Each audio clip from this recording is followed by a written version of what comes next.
talong. Ang dami. Yan. Doon yung mga okra. Naka-harvest na kami dyan. Tapos, ito yung upo. Ayan. May bunga na rin siya. Ayan. Dalawa na ang bunga. Ayan.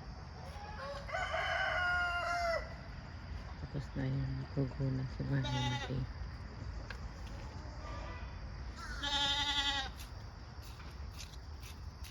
Napakain na kayo. Tapos yung aming namumunga na rin siya. Tapos yung mga kamatis. Ayan. Doon naman yung pinapalungan. Yan lang guys. Update lang sa aming mga tinanim.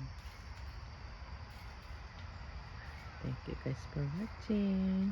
See you in my next video.